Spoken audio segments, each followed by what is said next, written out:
Carolus Linnaeus का जो to kingdom system था उसमें प्लांटी के अंदर क्या क्या इंक्लूड किया गया था, कौन कौन से ऑर्गेनिजम्स, ये बात जानना जरूरी। हेलो फ्यूचर डॉक्टर्स, स्वागत है आपका भारतवर्ष के अनोखे प्लेटफॉर्म भौतिकी प्लस में।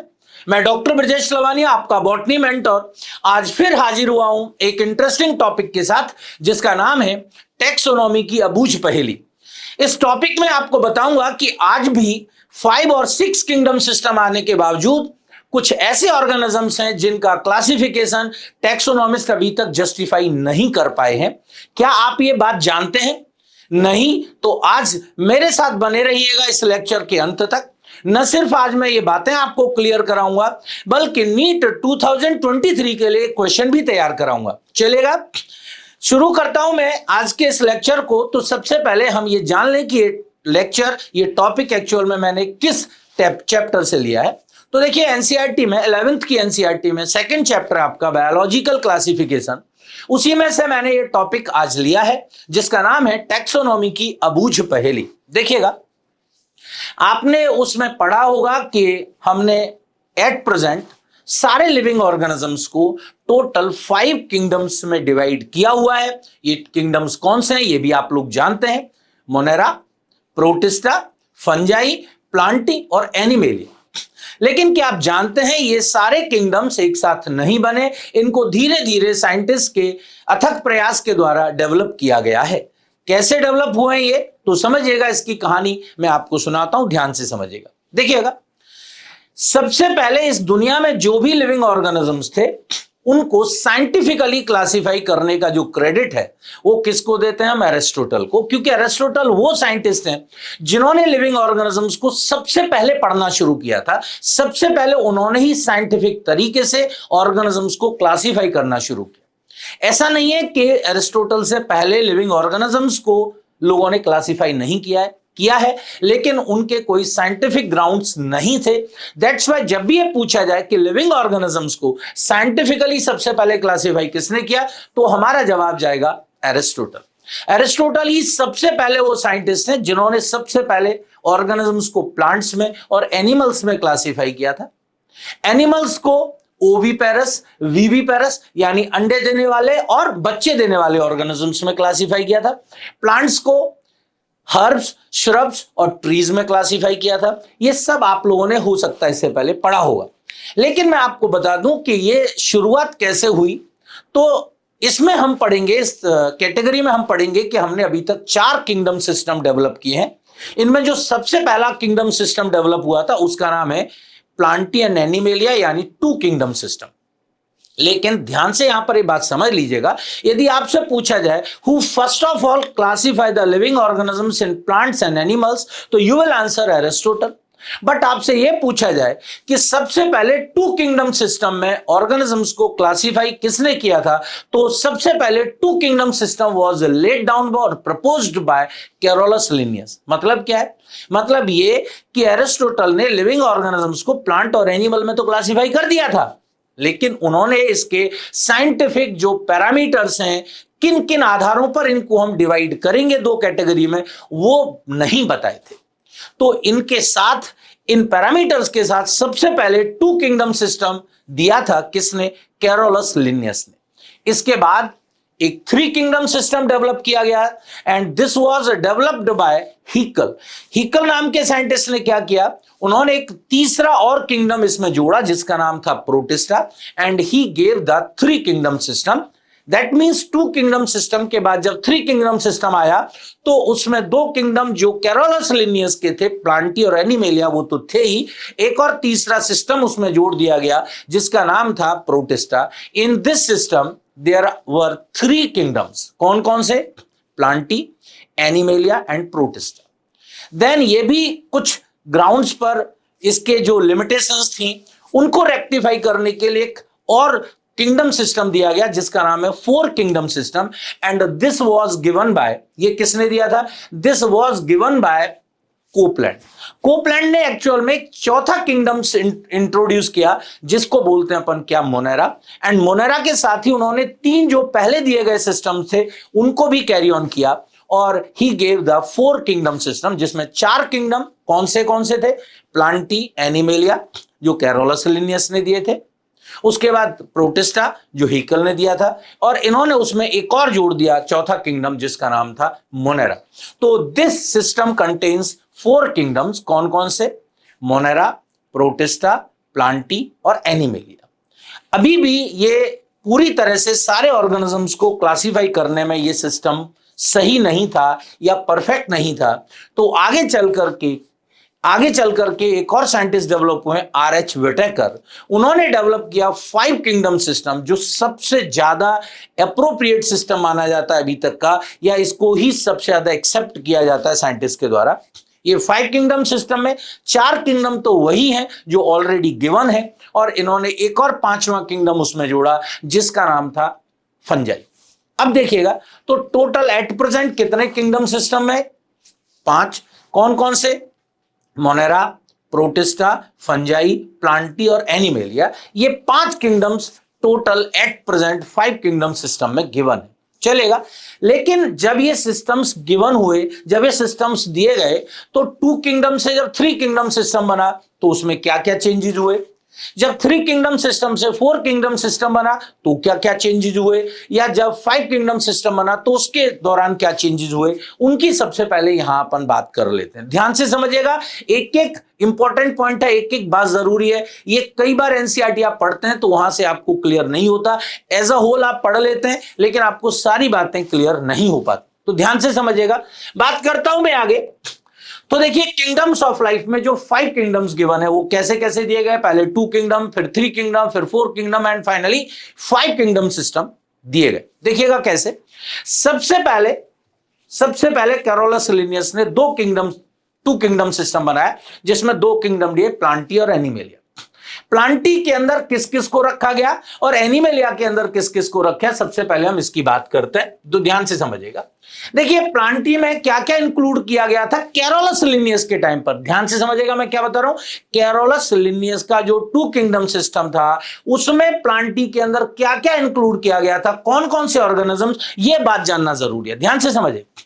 एल्गी, ब्रायोफाइट्स, टेरिडोफाइट्स, जिम्नोस्पर्म्स और एंजियोस्पर्म, जो आज भी प्लांटी के अंदर इंक्लूडेड हैं, ये तो आप भी जानते हैं। लेकिन उस समय पर कैरोलस लिनियस के टाइम पर चूंकि 2 ही किंगडम सिस्टम थे, तो बैक्टीरिया और फंजाई को भी किसमें इंक्लूड किया जाता था? इन दोनों को भी उस समय के प्लांटी किंगडम में ही इंक्लूड किया जाता था। अब ध्यान से समझिएगा, इन्होंने नेक्स्ट दिया था एनिमेलिया। दूसरा किंगडम कौन सा था इनका? एनिमेलिया। एनिमेलिया में क्या क्या इंक्लूड किया जाता था कैरोलस लिनियस के 2 किंगडम सिस्टम में, वो ध्यान से समझिएगा। पॉरीफेरा से पहले Protozoa, Porifera, Coelenterata, Ctenophora, Platyhelminth, Aschelminth, Annelida, Arthropoda, Mollusca, Echinodermata, Hemichordata and Chordata. ये सारे के सारे ऑलमोस्ट आज भी आप देखते हैं एनिमेलिया में रखे जाते हैं, लेकिन इनमें से एक ऐसा है प्रोटोजोआ, आज ये एनिमेलिया में इंक्लूडेड नहीं है। तो देखिएगा, जब ये 2 किंगडम सिस्टम आए तो सारे ऑर्गेनिजम्स को ये 2 किंगडम्स में ही रखा गया और किस तरह से क्लासिफाई किया गया ये आपने देखा। अब इसके बाद कौन सा आया? 3 किंगडम सिस्टम। तो देखिएगा, इसमें एक्चुअल में क्या कमियां थी। इसमें यूनिसेलुलर ऑर्गेनिजम्स को मल्टीसेलुलर ऑर्गेनिजम्स के साथ रखा गया था, ऑटोट्रॉफिक ऑर्गेनिज्म को हेट्रोट्रॉफिक ऑर्गेनिजम्स के साथ रखा गया था, सेल वॉल वाले ऑर्गेनिज्म को नॉन सेल वॉल वाले ऑर्गेनिजम्स के साथ रखा गया। तो ये कई सारी कमियां इस 2 किंगडम सिस्टम में थी, जिनको धीरे धीरे करके साइंटिस्ट ने रेक्टिफाई किया। किस तरह से? तो आगे आया 3 किंगडम सिस्टम। तो मैंने बताया 3 किंगडम सिस्टम जब दिया किसने, हीकल ने, तो उन्होंने तीसरा सिस्टम बना दिया जिसका नाम था प्रोटिस्टा। और इन्होंने क्या किया, जो जो ऑर्गेनिज्म इस 2 किंगडम सिस्टम में जस्टिफाइड नहीं थे उन सभी को एक तीसरे किंगडम में रख दिया जिसका नाम रखा उन्होंने प्रोटिस्टा। तो प्रोटिस्टा में उन्होंने क्या किया देखिएगा, तो उन्होंने प्रोटिस्टा में क्या किया, प्लांटी और एनिमेलिया में क्या क्या चीजें गड़बड़ थी।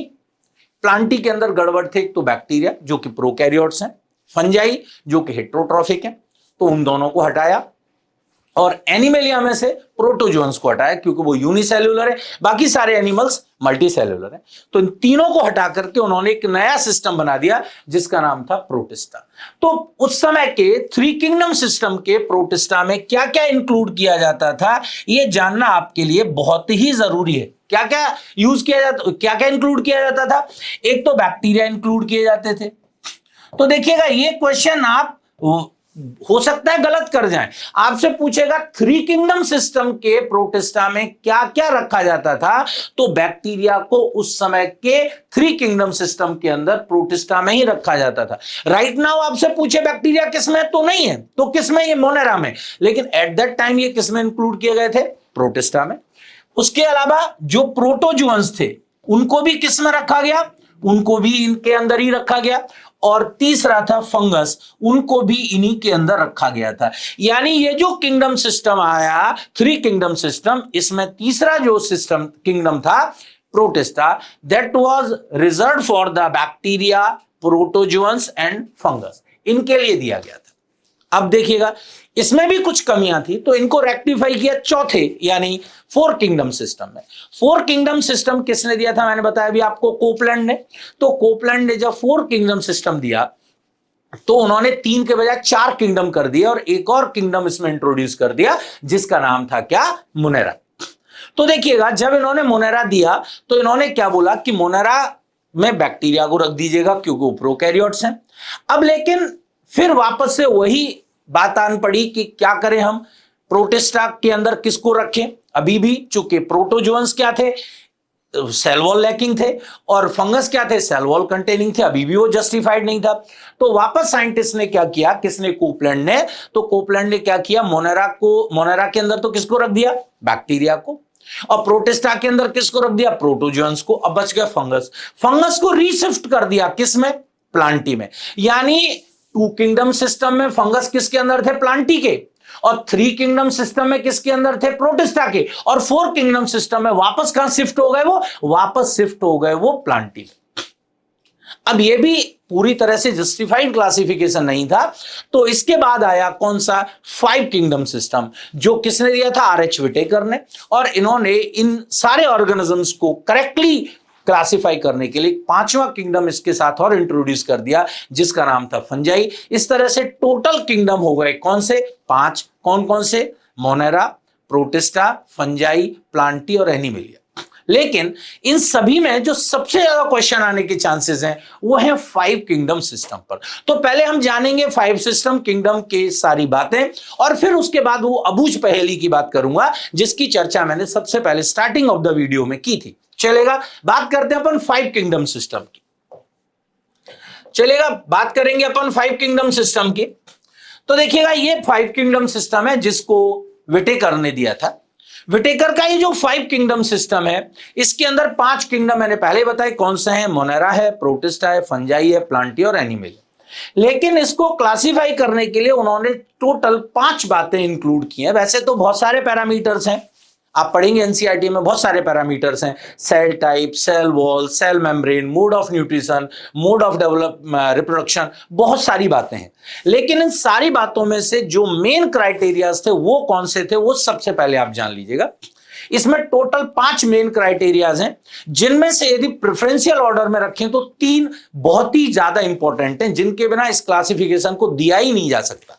टोटल क्राइटेरिया तो कई सारे हैं, मेन क्राइटेरियाज कितने? 5, और इनमें से 3 क्राइटेरियाज वो हैं जिनके बिना ये दिया ही नहीं जा सकता। तो यदि मैं उनको प्रेफरेंशियल ऑर्डर में रखूं तो देखिएगा, सबसे पहले कौन सा है? सेल टाइप यानी सेल कॉम्प्लेक्सिटी। दूसरा, बॉडी ऑर्गेनाइजेशन, या इसको बोलते हैं अपन क्या? Thallus complexity. And the third one is the mode of nutrition. तो सबसे जो इंपॉर्टेंट 3 है वो कौन कौन से? सेल कॉम्प्लेक्सिटी यानी सेल टाइप पहला, दूसरा बॉडी कॉम्प्लेक्सिटी यानी थैलस कॉम्प्लेक्सिटी, तीसरा मोड ऑफ न्यूट्रिशन। ये 3 मेन क्राइटेरियाज हैं जिनके बिना ये पॉसिबल नहीं है। 2 और इंपॉर्टेंट क्राइटेरियाज हैं, इनमें से एक है मोड ऑफ रिप्रोडक्शन और एक दूसरा होता है जिसका नाम है एवोल्यूशनरी रिलेशनशिप्स। तो इस तरह से इसमें टोटल जो क्राइटेरियाज हैं वो 5 हैं, और बहुत सारे क्राइटेरियाज भी थे, न्यूक्लियर मेम्ब्रेन की टाइप, सेल वॉल की टाइप, वो सब हम इसमें इंक्लूड नहीं करते। तो ये 5 मेन क्राइटेरियाज हो गए। अब हम बात करते हैं इन क्राइटेरियाज को कैसे इस्तेमाल करके इन्होंने 5 किंगडम सिस्टम डेवलप किया। ध्यान से समझिए, देखिएगा, सबसे पहले इन्होंने पहला जो सिस्टम डेवलप किया उसका नाम है पहला क्राइटेरिया, उसका नाम है सेल टाइप। देखिए, हम जानते हैं ओवरऑल इस दुनिया में जितने ऑर्गेनिजम्स हैं वो सेल्यूलर लेवल पर दो ही टाइप में कैटेगराइज हैं। या तो सिंपल सेल्स होती हैं जिनको क्या बोलते हैं अपन, प्रोकैरियोटिक सेल, उससे बने हुए ऑर्गेनिजम्स, या क्या होते हैं फिर यूकैरियोटिक ऑर्गेनिज्म, यानी यूकैरियोटिक सेल से बने हुए ऑर्गेनिज्म, क्योंकि दुनिया में दो ही टाइप की सेल्स हैं, यूकैरियोटिक एंड प्रोकैरियोटिक। तो सबसे पहला क्राइटेरिया है सेल टाइप। सेल टाइप के क्राइटेरिया के बेसिस पर इन्होंने सारे ऑर्गेनिजम्स को दो पार्ट्स में क्लासिफाई कर दिया, prokaryotic organism and eukaryotic organism.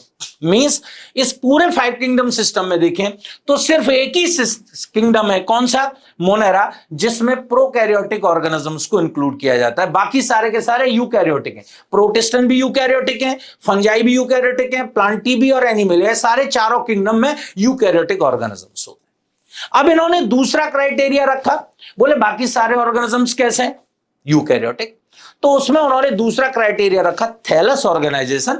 Thallus को हम बॉडी कहते हैं, यानी बॉडी ऑर्गेनाइजेशन।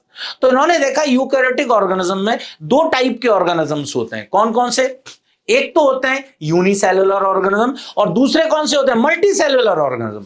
तो बेटा ध्यान से समझना, यूनिसेल्युलर ऑर्गेनिजम्स के लिए इन्होंने, यानी सिंपल बॉडी ऑर्गेनाइजेशन के लिए इन्होंने एक सिस्टम बनाया, एक किंगडम बनाया जिसका नाम है प्रोटिस्टा। तो प्रोटिस्टा में किसको रख दिया गया, यूनिसेल्युलर यूकैरियोट्स को।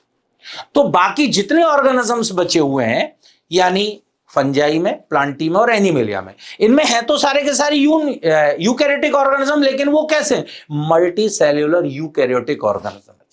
तो इनको क्लासिफाई करने के लिए अगला जो उन्होंने मेथड लिया वो था मोड ऑफ न्यूट्रिशन। तो ध्यान से समझिएगा, जिनके अंदर फोटोसिंथेटिक ऑटोट्रॉफिक नेचर पाई जाती है, यानी जो फोटो ऑटोट्रॉप्स होते हैं, फोटो ऑटोट्रॉप्स का मतलब जो सनलाइट में फोटोसिंथेसिस करके अपना फूड खुद बनाते हैं, उनको बोलते हैं फोटो ऑटोट्रॉप्स। तो उनको किस में रख दिया गया, अगला किंगडम जिसका नाम था प्लांटी। तो प्लांटी में कौन से ऑर्गेनिजम्स आएंगे, जो मल्टीसेल्युलर यूकैरियोटिक ऑर्गेनिजम्स होते हैं लेकिन जो फोटोसिंथेसिस के द्वारा अपना फूड खुद बनाते हैं। इनके इस न्यूट्रिशन को एक और नाम देते हैं अपन, क्या, होलोफटिक न्यूट्रिशन। क्या बोलते हैं इसको, होलोफटिक न्यूट्रिशन कहते हैं। दूसरा जो किंगडम है वो कौन सा है, फंजाई। फंजाई किंगडम में किनको रखा गया, जिनके अंदर एब्जॉर्प्टिव हेट्रोट्रॉफिक नेचर पाई जाती है। हेट्रोट्रॉफिक नेचर का मतलब क्या है, जो दूसरे ऑर्गेनिजम्स पर डिपेंडेंट होते हैं, किसके लिए, फूड के लिए। तो इनको हम क्या बोलते हैं, एब्जॉर्प्टिव हेट्रोट्रॉफ, यानी हेट्रोट्रॉफ तो है लेकिन ये डेड ऑर्गेनिक मैटर से अपना न्यूट्रिशन एब्जॉर्ब करते हैं, इसीलिए इनको सैप्रोफिटिक भी बोला जाता है। क्या बोलते हैं इनको, सैप्रोफिटिक। और इनके न्यूट्रिशन को बोलते हैं अपन एब्जॉर्प्टिव हेट्रोट्रॉफी। तो इसमें किसको इंक्लूड किया जाएगा, फंजाई को। यानी फंजाई के अंदर कौन कौन से ऑर्गेनिज्म इंक्लूडेड हैं, ऐसे ऑर्गेनिजम्स जो यूकैरियोटिक हैं, मल्टीसेल्युलर हैं और जिनके अंदर एब्जॉर्प्टिव हेट्रोट्रॉफी पाई जाती है, यानी जो एब्जॉर्प्शन के द्वारा अपना न्यूट्रिशन एब्जॉर्ब करके न्यूट्रिशन पूरा करते हैं। एंड थर्ड वन कौन से, एनिमेलिया। ऐसे ऑर्गेनिज्म जो यूकैरियोटिक हैं, जो मल्टीसेल्युलर हैं, लेकिन उनके अंदर इंजेस्टिव हेट्रोट्रॉफी पाई जाती है। इंजेस्टिव हेट्रोट्रॉफिक न्यूट्रिशन को अपन होलोजोइक न्यूट्रिशन भी बोलते हैं, यानी ऐसे ऑर्गेनिज्म जो हेट्रोट्रॉफ तो हैं, जो दूसरे ऑर्गेनिज्म पर अपने फूड के लिए डिपेंडेंट तो हैं, लेकिन वो इंजेस्ट करते हैं, यानी जो खाना खा करके निगलते हैं, उनको क्या बोलते हैं अपन, इंजेस्टिव हेट्रोट्रॉफी कहते हैं। तो ऐसे ऑर्गेनिजम्स जो यूकैरियोटिक हैं, मल्टीसेल्युलर हैं, लेकिन जिनमें इंजेस्टिव हेट्रोट्रॉफी पाई जाती है, उन ऑर्गेनिजम्स को हम एनिमेलिया के अंदर इंक्लूड करते हैं। तो इस तरह से ये 3 मेन क्राइटेरियाज हैं जिनके अंदर हम 5 किंगडम्स को कैटेगराइज या क्लासिफाई कर सकते हैं इन 3 के द्वारा। तो देखिएगा, इसके अलावा मैंने क्या बताया था, इसमें 2 और बातें उन्होंने इंक्लूड की थी, क्या, मोड ऑफ न्यूट्रिशन, और तीसरी जो 5वीं बात थी वो भी इन्होंने इंक्लूड की थी जिसका नाम है क्या, एवोल्यूशनरी रिलेशनशिप, यानी कौन किससे बना है। तो इसको भी मैं आपको समझा दूं। देखिएगा, मोनेरा से प्रोटिस्टा बने ये तो कंफर्म है, इसको तो सारे साइंटिस्ट मानते हैं, लेकिन ज्यादातर साइंटिस्ट क्या मानते हैं कि इस प्रोटिस्टा से ही तीनों किंगडम्स डेवलप हुए हैं। यानी सिर्फ यदि हम फाइलोजेनी की बात करें तो मोनेरा प्रोटिस्टा के क्या हैं, एंसेस्टर हैं। लेकिन ये तीनों प्लांटी, फंजाई और एनिमेलिया, इन तीनों के एंसेस्टर कौन है, प्रोटोजुअन्स या प्रोटिस्टन है। ये बात आपको जान लेनी है। तो इनके अंदर ये फाइलोजेनेटिक रिलेशनशिप है। अब देखिए, मैंने बताया था आपको जो मोस्ट इंपॉर्टेंट और मोस्ट पॉपुलर और most accepted system of classification है वो यही है, 5 किंगडम सिस्टम क्लासिफिकेशन। लेकिन इस क्लासिफिकेशन के कुछ ड्रॉबैक्स हैं। तो उनमें सबसे पहला ड्रॉबैक जिसको साइंटिस्ट के लिए हम अबूझ पहेली कहते हैं, जिस क्लासिफिकेशन को, वो है क्लासिफिकेशन ऑफ एल्गी। देखिएगा, एल्गी को हम इस पूरे में से देखा जाए तो 4 किंगडम्स के अंदर, 3 किंगडम्स के अंदर हम इंक्लूड करते हैं। ब्लू ग्रीन एल्गी, जिनको क्या बोलते हैं अपन, साइनोबैक्टीरिया, उसको तो किस में रखा जाता है, मोनेरा में रखा जाता है। रेड एल्गी यानी रोडोफाइसी, ग्रीन एल्गी यानी क्लोरोफाइसी एंड ब्राउन एल्गी यानी फियोफाइसी, इसको प्लांटी में इंक्लूड किया जाता है। और वहीं पर कुछ और एल्गीज हैं, golden brown algae, golden algae, yellow algae, Xanthophyceae, ये बहुत सारी एल्गीज हैं जिनको हम आज भी किसमें, प्रोटिस्टा में इंक्लूड करते हैं। तो ये सबसे बड़ी अबूझ पहेली है किसके लिए, साइंटिस्ट के लिए। अब एक और इंपॉर्टेंट बात यहां बता दूं, इस 5 किंगडम सिस्टम में हम सारे ऑर्गेनिजम्स को क्लासिफाई कर पाते हैं, सभी के लिए जगह दी गई है। लेकिन वायरस, वायरॉइड, प्रियॉन्स और लाइकेंस, ये 4 ऑर्गेनिज्म ऐसे हैं जिनके लिए यहां पर कोई जगह नहीं है। उन ऑर्गेनिजम्स को हम इन 5 किंगडम में से कहीं पर भी इंक्लूड नहीं कर पाते। तो ये थी क्या, अबूझ पहेली किसकी, इस टैक्सोनॉमी की। अब क्वेश्चन करते हैं कि इसके ऊपर क्वेश्चन क्या पूछा जा सकता है, उसकी बात करेंगे आगे। देखिएगा कैसे, अंत में बात करेंगे हम इस टॉपिक से पूछे गए किसी प्रीवियस नीट क्वेश्चन की। तो देखिएगा, 2023 में नीट में एक क्वेश्चन पूछा गया है, ध्यान से समझिएगा, बहुत अच्छा क्वेश्चन है, कई सारे बच्चे इसको गलत करके आए थे। क्वेश्चन पूछा गया है कि जब 5 किंगडम सिस्टम दिया था विटेकर ने, तो इन क्राइटेरियाज में से कौन सा क्राइटेरिया है जिसको उन्होंने यूज नहीं किया था। ध्यान से समझिएगा, पहला है सेल टाइप, क्या ये यूज किया था, मैंने बताया आपको। दूसरा, थैलस ऑर्गेनाइजेशन यूज किया था क्या, बिल्कुल यूज किया था। नेक्स्ट मैंने बताया था मोड ऑफ रिप्रोडक्शन यूज किया था क्या, यहां ओवरऑल मैंने 5 जो बताए थे उनमें ये इसका नाम भी है। और मोड ऑफ न्यूट्रिशन ये भी है। लेकिन मैंने बताया आपको, यदि हम प्रेफरेंशियल ऑर्डर में रखें तो सबसे पहले नाम आता है सेल टाइप का, दूसरा थैलस ऑर्गेनाइजेशन का, और तीसरा आता है मोड ऑफ न्यूट्रिशन का। यानी इन 4 में से हम देखें तो कौन सा ऐसा है जो पहले 3 में नहीं आता, तो उसका नाम है मोड ऑफ रिप्रोडक्शन। तो इसका आंसर क्या जाएगा, इसका आंसर जाएगा मोड ऑफ रिप्रोडक्शन। ये आपको ध्यान से समझ लेना चलेगा। आज के लिए मैं अपने लेक्चर को यहीं विराम देता हूं। अगले लेक्चर में फिर मिलेंगे एक इंटरेस्टिंग टॉपिक के साथ। जय हिंद,